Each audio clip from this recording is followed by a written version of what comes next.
वाणिज्य बैंकहरूले चालू आर्थिक वर्षको पहिलो त्रैमासको अपरिष्कृत वित्तीय विवरण प्रकाशित गरेका छन्। विवरण अनुसार बैंकहरूको खुद नाफा गत आर्थिक वर्षको सोही अवधिको तुलनामा 21.63% बढी देखिएको छ। हाल सञ्चालनमा रहेका 20 वाणिज्य बैंकहरूले चालू आर्थिक वर्षको असोज मसान्तसम्ममा 16 अर्ब 23 करोड 19 लाख रुपैयाँ खुद नाफा कमाएका छन्।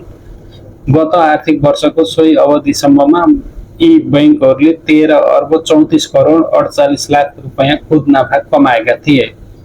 समीक्षा अवधिमा केही बैंकहरूले खुद नाफा उच्च दरमा बढाएका छन् भने केही बैंकहरूको घटेको छ। चालू आर्थिक वर्षको पहिलो त्रैमाससम्ममा सबैभन्दा बढी नाफा नबिल बैंकले कमाएको छ। सो बैंकले पहिलो 3 महिनामा 2 अर्ब 5 करोड रुपैयाँ खुद नाफा कमाएको छ। यो गत आर्थिक वर्षको सोही अवधिको तुलनामा 39.97% बढी हो। गत आर्थिक वर्षको सोही अवधिसम्ममा नबिल बैंकले 1 अर्ब 46 करोड रुपैयाँ खुद नाफा कमाएको थियो।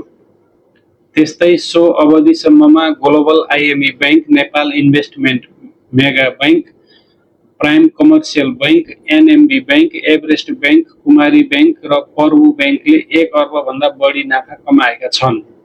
गत आर्थिक वर्षको असोज मसान्तसम्ममा 88 करोड 80 लाख रुपैयाँ नोक्सानीमा रहेको कृषि विकास बैंकले भने यस वर्षको सोही अवधिसम्ममा 19 करोड 9 लाख रुपैयाँ खुद नाफा कमाएको छ।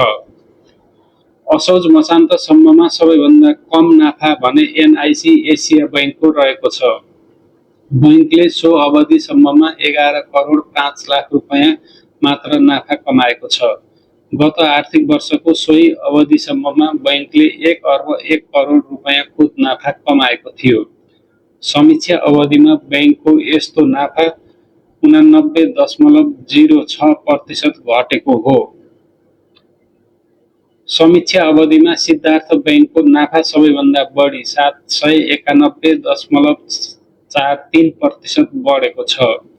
गत आर्थिक वर्षको पहिलो त्रैमाससम्ममा 4 करोड 28 लाख रुपैयाँ मात्र खुद नाफा कमाएको यस बैंकले चालू आर्थिक वर्षको सोही अवधिसम्ममा 38 करोड 20 लाख रुपैयाँ खुद नाफा कमाएको छ। त्यस्तै सर्वाधिक नाफा कमाउने अन्य बैंकहरूमा Laxmi sunrise bank, Nepal bank र कुमारी बैंक रहेका छन्। समीक्षा अवधिमा 7 वाणिज्य बैंकहरूको खुद नाफा भने घटेको छ। Nepal investment mega bank, Machhapuchchhre bank, citizen bank, Sanima bank, Himalayan bank, Rastriya Banijya bank र एनआइसी एसिया बैंकको खुद नाफा समीक्षा अवधिमा घटेको हो। जसमध्ये एनआइसी एसिया बैंकको खुद नाफा सर्वाधिक 89.06% घटेको छ भने राष्ट्रिय वाणिज्य बैंकको 82.40% घटेको छ।